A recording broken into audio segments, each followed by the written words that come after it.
June 27 நினைத்தேன் வந்தாய் serial வரக்கூடிய எபிசோட்ல என்ன நடக்க போகுது அப்படின்னு பார்க்கலாம். உங்களுக்கு இந்த வீடியோ பிடிச்சிருந்து அப்படின்னா மறக்காம இந்த சேனலை சப்ஸ்கிரைப் பண்ணிக்கோங்க.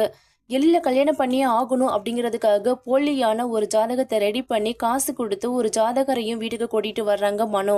அவர் ஜாதகத்தை பெரட்டி பெரட்டி பாக்குறத பார்த்துட்டு செல்விக்கு வந்து சந்தேகம் வருது. என்னம்மா இவர் பாக்குறத பார்த்தா கல்யாணத்துல ஏதாவது பிரச்சனை வரும்னு சொல்லிடுவாரோ அப்படின்னு சொல்றாங்க. அதெல்லாம் எதுவுமே சொல்ல மாட்டாரு. நானும் அப்பாவும் அவருக்கு பணம் கொடுத்து கூட்டிட்டு வந்திருக்கிறோம்.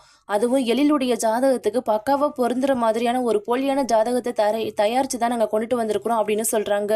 என்ன சுடர், இந்த கல்யாணத்தை நிறுத்திடுவேன்னு சொன்ன, ஆனா இப்ப ஜாதகம்லாம் பாத்துக்கிட்டு இருக்கிறாங்க, நீ என்னதான் பண்ண போற அப்படின்னு அபி கேக்குறாங்க. கொஞ்சம் பொறுமையா இருன்னு சொல்லிக்கிட்டு இருக்கிறப்பதான் ராமையா போலியான சாமியார் கெட்டப்ல உள்ள வர்றாங்க.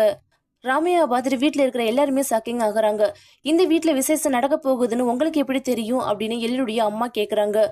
அம்மா, நான் தான்மா சாமியார நேத்து கோவில்ல பார்த்தேன். இவர் பெரிய ஜோசியரு.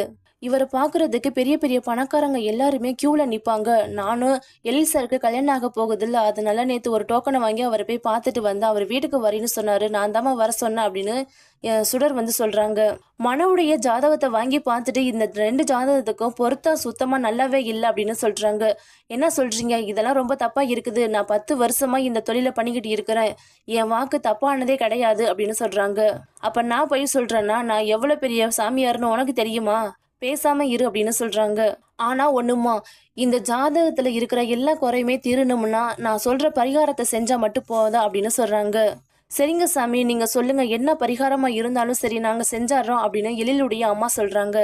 3 நாள் விரதம் இருந்து நாக்குல அழகு குத்தி கோவில 4 முறை சுத்தி வரணும். 2 கையிலையும் தீச்சட்டியை எடுத்து கோவில 108 தடவை சுத்தி வரணும். இது எல்லாத்தையுமே செஞ்சு முடிச்சாச்சுன்னா இந்த கல்யாணத்துல எந்த ஒரு பிரச்சனையுமே வந்துடாது அப்படின்னு சொல்லிடுறாங்க. அதை கேட்ட உடனே மனவுக்கு பயங்கர ஷாக்கிங்கா இருக்குது.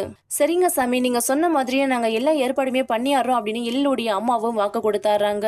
பரிகாரம் செய்யறதுக்காக சுடர், குழந்தைங்க, ராமையா எல்லாருமே கோவிலுக்கு வந்தாடுறாங்க. மனவும் மஞ்சள் கலர் புடவை கட்டிக்கிட்டு பரிகாரம் செய்யறதுக்காக செல்வியோட வர்றாங்க.